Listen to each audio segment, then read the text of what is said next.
21. Seorang bidan sedang menjelaskan prosedur pemeriksaan antenatal kepada klien.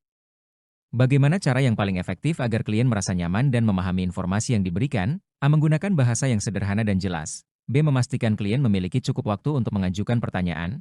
C. Menggunakan alat bantu visual seperti gambar atau diagram. D. Mengulang informasi penting untuk memastikan pemahaman. E. Menciptakan suasana yang tenang dan mendukung selama konsultasi.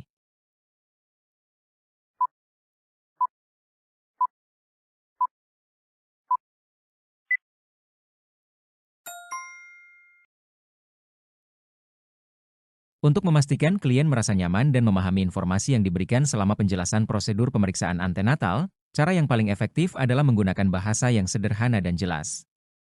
Menggunakan bahasa yang mudah dipahami adalah kunci agar klien dapat mengerti informasi dengan baik.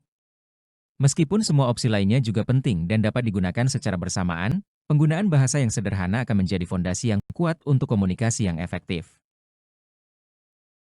22. Seorang klien tampak cemas menjelang persalinan. Komunikasi efektif yang dapat dilakukan oleh bidan untuk mengurangi kecemasan klien adalah A. Menyediakan informasi tentang prosedur persalinan secara rinci. B. Memberikan dukungan emosional melalui kontak mata dan bahasa tubuh positif. C. Menanyakan kekhawatiran yang dirasakan klien secara langsung. D. Mendengarkan dengan aktif dan memberikan empati terhadap perasaan klien. E. Menyediakan ruang bagi klien untuk berbicara dan mengekspresikan perasaan.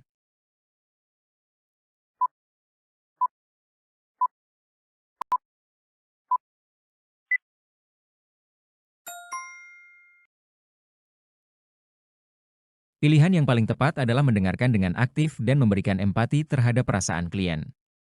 Mendengarkan dengan aktif dan menunjukkan empati dapat membantu klien merasa diperhatikan dan dipahami, yang merupakan langkah penting untuk mengurangi kecemasan. 23. Dalam konseling tentang kesehatan reproduksi, bidan perlu memastikan bahwa klien benar-benar memahami informasi yang disampaikan.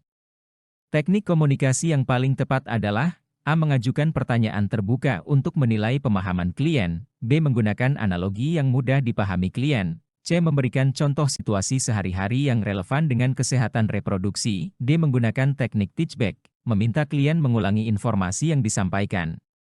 E. Menyediakan materi edukasi yang bisa dibawa pulang oleh klien.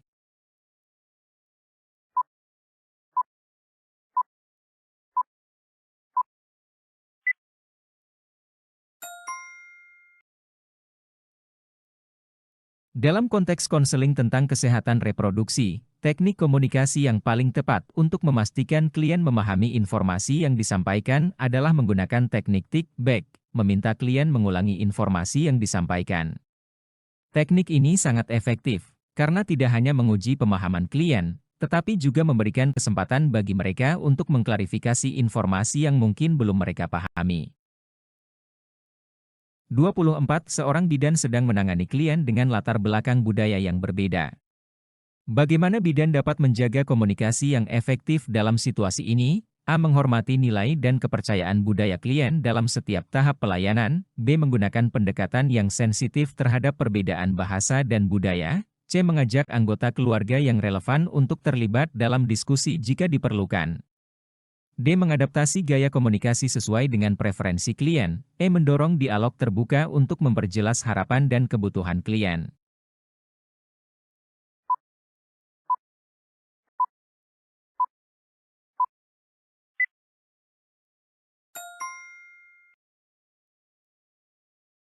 Dalam situasi di mana seorang bidan menangani klien dengan latar belakang budaya yang berbeda, cara terbaik untuk menjaga komunikasi yang efektif adalah menghormati nilai dan kepercayaan budaya klien dalam setiap tahap pelayanan. Menghormati nilai dan kepercayaan budaya klien adalah dasar dari komunikasi yang efektif dan membangun hubungan yang baik.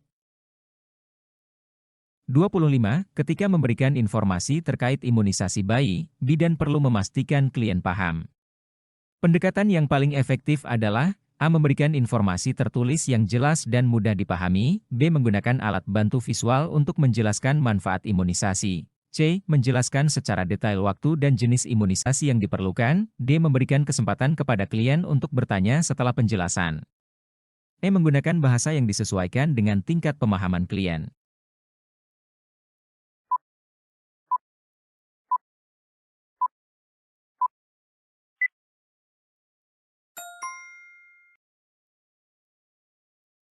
Dalam memberikan informasi terkait imunisasi bayi, pendekatan yang paling efektif untuk memastikan klien paham adalah menggunakan bahasa yang disesuaikan dengan tingkat pemahaman klien.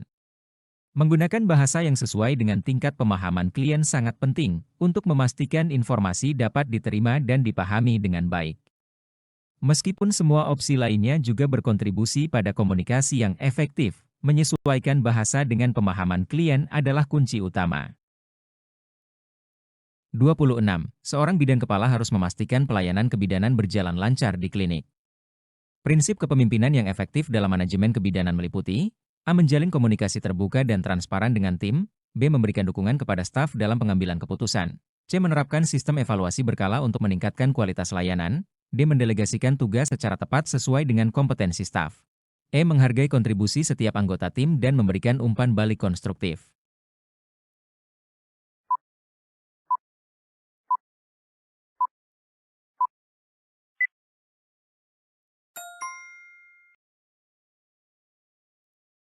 Dalam memastikan pelayanan kebidanan berjalan lancar di klinik, prinsip kepemimpinan yang efektif dalam manajemen kebidanan meliputi menjalin komunikasi terbuka dan transparan dengan tim.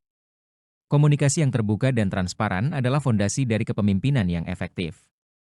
Hal ini membantu membangun kepercayaan, memfasilitasi kolaborasi, dan memastikan semua anggota tim merasa terlibat dalam proses pengambilan keputusan.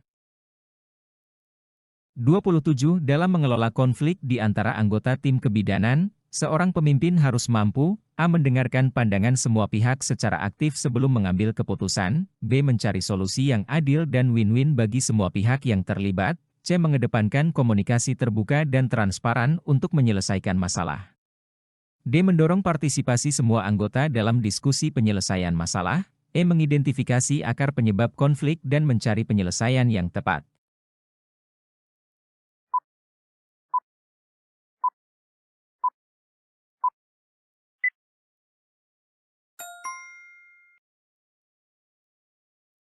Dalam mengelola konflik di antara anggota tim kebidanan, seorang pemimpin harus mampu mengidentifikasi akar penyebab konflik dan mencari penyelesaian yang tepat. Mengidentifikasi akar penyebab konflik adalah langkah krusial untuk menemukan solusi yang efektif dan mencegah masalah serupa terjadi di masa depan. Meskipun semua opsi lainnya juga sangat relevan dan berkontribusi pada pengelolaan konflik, memahami akar masalah akan membantu pemimpin dalam merumuskan pendekatan yang tepat dan berkelanjutan. 28. Sebagai pemimpin di klinik, seorang bidan dituntut mampu mengelola sumber daya yang ada. Manajemen sumber daya yang efektif dapat dilakukan dengan cara: A. Mengalokasikan sumber daya sesuai kebutuhan prioritas pelayanan. B. Memonitor penggunaan alat dan bahan secara berkala. C. Melibatkan tim dalam proses perencanaan penggunaan sumber daya. D. Menyusun anggaran dengan mempertimbangkan efisiensi dan efektivitas. E. Mengupayakan ketersediaan sumber daya secara berkesinambungan.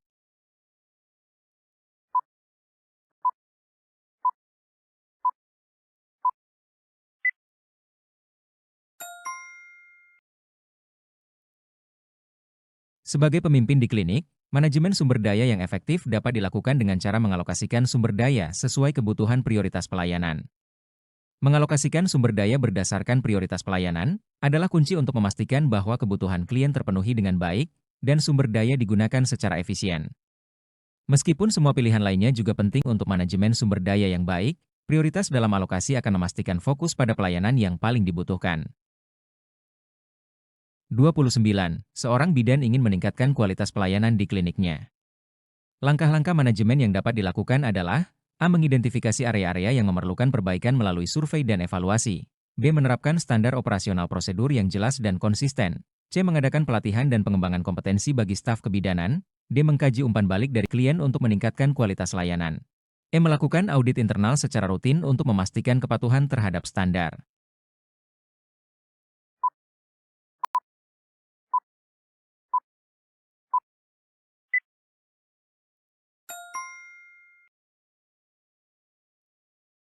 Untuk meningkatkan kualitas pelayanan di kliniknya, langkah-langkah manajemen yang dapat dilakukan oleh seorang bidan adalah mengidentifikasi area-area yang memerlukan perbaikan melalui survei dan evaluasi.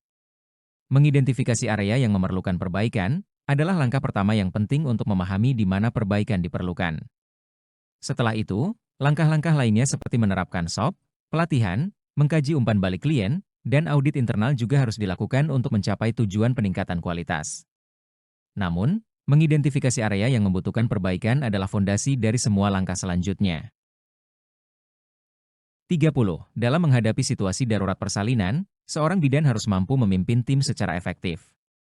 Strategi kepemimpinan yang tepat dalam situasi ini meliputi A. Membuat keputusan cepat berdasarkan evaluasi kondisi klien, B. Mengkoordinasikan tugas masing-masing anggota tim dengan jelas, C. Memastikan semua anggota tim paham prosedur darurat yang harus dilakukan, D. Mengutamakan keselamatan dan kenyamanan klien dalam setiap tindakan, E. Memberikan instruksi dengan tegas dan memastikan semua orang berperan aktif.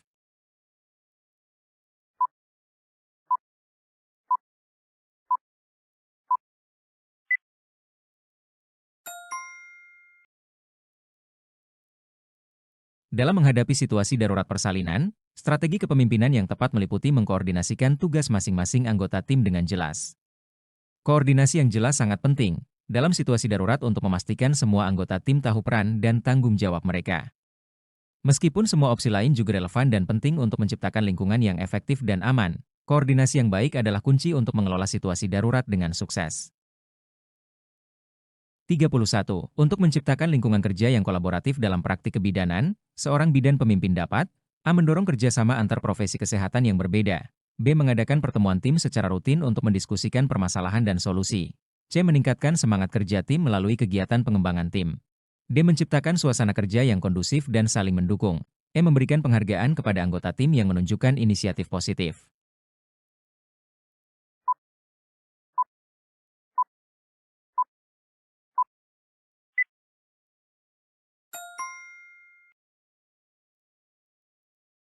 Untuk menciptakan lingkungan kerja yang kolaboratif dalam praktik kebidanan, seorang bidan pemimpin dapat mendorong kerjasama antar profesi kesehatan yang berbeda. Mendorong kerjasama antar profesi kesehatan yang berbeda sangat penting untuk menciptakan lingkungan kolaboratif yang efektif, karena hal ini memungkinkan pertukaran pengetahuan dan keterampilan yang dapat meningkatkan kualitas pelayanan. Meskipun semua opsi lain juga berkontribusi pada kolaborasi, kolaborasi antar profesi adalah fondasi untuk kerja tim yang efektif dalam praktik kebidanan. 32. Seorang bidan di rumah sakit ingin meningkatkan keterampilan manajemen waktu dalam memberikan pelayanan. Cara yang dapat dilakukan untuk meningkatkan manajemen waktu adalah A. Membuat jadwal harian yang detail untuk mengatur kegiatan klinis, B. Menyusun prioritas tindakan berdasarkan urgensi dan kepentingan klien, C. Menggunakan teknologi seperti sistem pencatatan elektronik untuk mempercepat proses dokumentasi, D. Mendelegasikan tugas yang lebih sederhana kepada staf sesuai kompetensinya, E. Mengoptimalkan alur kerja dengan mengurangi waktu tunggu klien.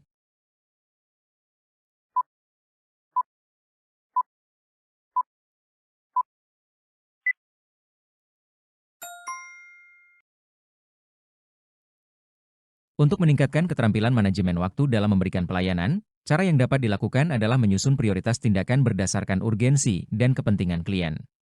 Menyusun prioritas tindakan membantu bidan fokus pada hal-hal yang paling mendesak dan penting, sehingga waktu dapat dikelola dengan lebih efisien. Meskipun semua pilihan lain juga berkontribusi pada manajemen waktu yang lebih baik, prioritas dalam tindakan adalah langkah kunci untuk meningkatkan efektivitas dalam pelayanan.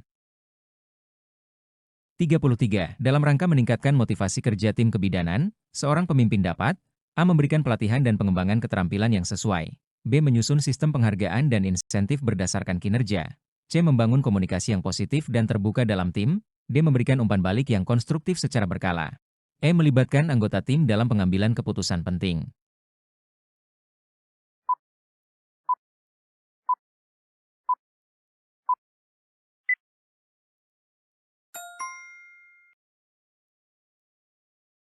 Dalam rangka meningkatkan motivasi kerja tim kebidanan, seorang pemimpin dapat menyusun sistem penghargaan dan insentif berdasarkan kinerja.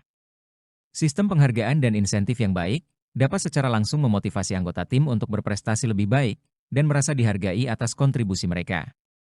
Meskipun semua opsi lainnya juga penting untuk membangun motivasi dan kepuasan kerja, penghargaan yang jelas dan terukur seringkali memiliki dampak yang signifikan terhadap motivasi tim. 34. Bidan kepala di puskesmas ingin meningkatkan efektivitas pelayanan di kliniknya. Langkah yang bisa diambil adalah A. Membuat evaluasi pelayanan berdasarkan umpan balik klien, B. Mengembangkan standar operasional prosedur yang jelas, C. Mengadakan pelatihan berkala untuk meningkatkan kompetensi staf, D. Memonitor pelaksanaan pelayanan secara rutin, E. Meningkatkan koordinasi antar tim untuk memastikan kelancaran pelayanan.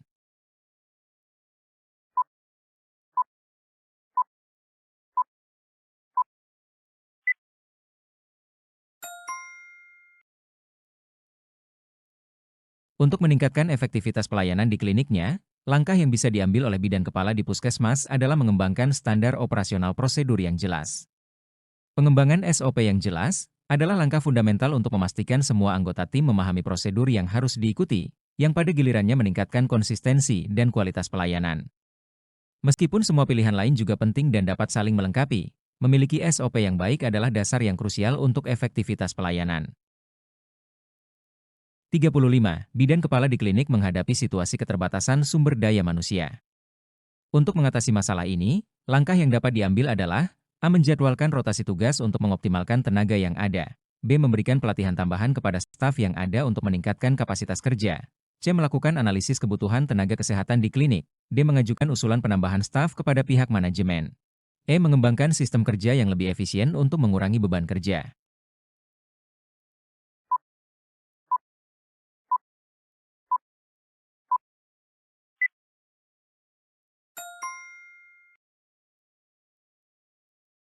Untuk mengatasi masalah keterbatasan sumber daya manusia di klinik, langkah yang dapat diambil oleh bidan kepala adalah mengembangkan sistem kerja yang lebih efisien untuk mengurangi beban kerja. Mengembangkan sistem kerja yang lebih efisien dapat membantu memaksimalkan penggunaan sumber daya yang ada, sehingga beban kerja dapat dikelola dengan lebih baik tanpa perlu menambah jumlah staf. Meskipun semua opsi lain juga penting, efisiensi dalam sistem kerja dapat memberikan solusi langsung untuk masalah keterbatasan sumber daya. 36. Sebagai seorang pemimpin yang baik, seorang bidan harus dapat menjaga keseimbangan antara tuntutan pekerjaan dan kebutuhan staf. Tindakan yang tepat adalah A. Mendorong staf untuk menjaga keseimbangan antara pekerjaan dan kehidupan pribadi. B. Memberikan waktu istirahat yang cukup bagi staf agar tetap produktif. C. Menjalankan program kesehatan dan kesejahteraan bagi seluruh tim. D. Membuat jadwal kerja yang adil dan fleksibel bagi semua staf. E. Menyediakan dukungan bagi staf yang mengalami tekanan atau masalah pribadi.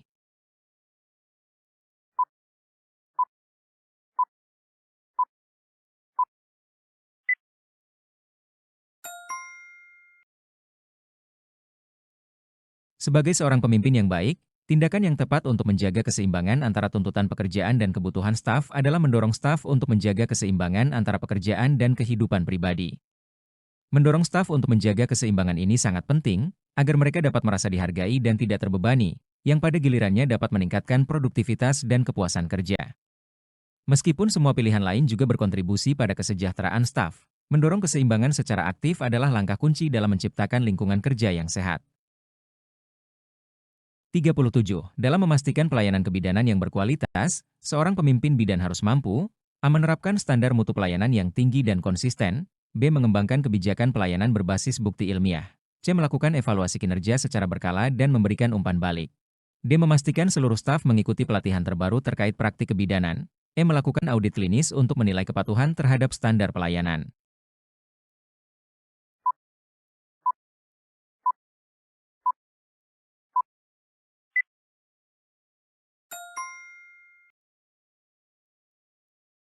Dalam memastikan pelayanan kebidanan yang berkualitas, seorang pemimpin bidan harus mampu mengembangkan kebijakan pelayanan berbasis bukti ilmiah. Mengembangkan kebijakan yang berbasis bukti ilmiah adalah fundamental untuk memastikan bahwa praktik yang diterapkan adalah yang paling efektif dan aman untuk klien. Meskipun semua pilihan lainnya juga penting untuk meningkatkan kualitas pelayanan, kebijakan berbasis bukti memberikan landasan yang kuat untuk seluruh aspek pelayanan kebidanan. 38. Seorang bidan kepala ingin mengembangkan program kesehatan ibu dan anak di wilayahnya. Langkah manajemen yang tepat adalah A. Mengidentifikasi kebutuhan kesehatan ibu dan anak di wilayah kerja. B. Melakukan analisis data untuk merancang program yang sesuai. C. Menggandeng pihak terkait untuk bekerja sama dalam pelaksanaan program. D. Memonitor dan mengevaluasi keberhasilan program secara berkala. E. Melibatkan masyarakat dalam upaya peningkatan kesehatan ibu dan anak.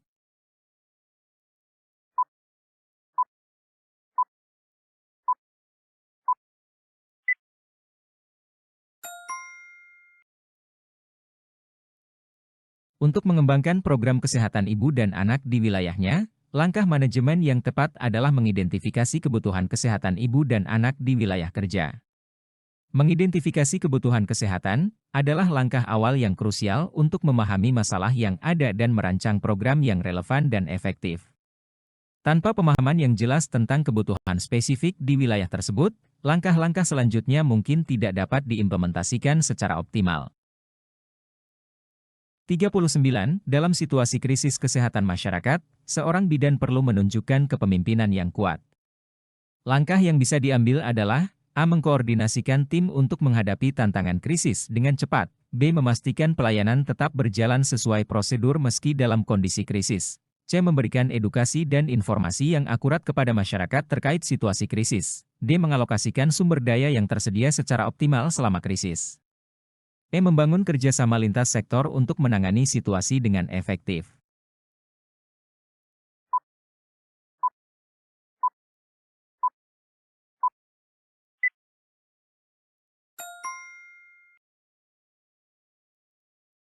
Dalam situasi krisis kesehatan masyarakat, langkah yang bisa diambil oleh seorang bidan untuk menunjukkan kepemimpinan yang kuat adalah memberikan edukasi dan informasi yang akurat kepada masyarakat terkait situasi krisis. Memberikan edukasi dan informasi yang akurat sangat penting untuk membantu masyarakat memahami situasi, mengurangi kecemasan, dan mendorong tindakan yang tepat. Meskipun semua opsi lain juga penting dalam menghadapi krisis, komunikasi yang jelas dan tepat sasaran adalah kunci untuk mengelola situasi dengan efektif. 40. Seorang bidan kepala yang baru bergabung ingin meningkatkan kinerja tim yang sudah ada. Strategi yang bisa dilakukan adalah A. Melakukan pertemuan dengan anggota tim untuk memahami situasi dan kebutuhan mereka. B. Mengidentifikasi area-area perbaikan dan potensi pengembangan tim. C. Memberikan arahan yang jelas mengenai tujuan dan harapan organisasi. D. Mengadakan pelatihan untuk meningkatkan keterampilan anggota tim. E. Menciptakan budaya kerja yang inklusif dan menghargai perbedaan.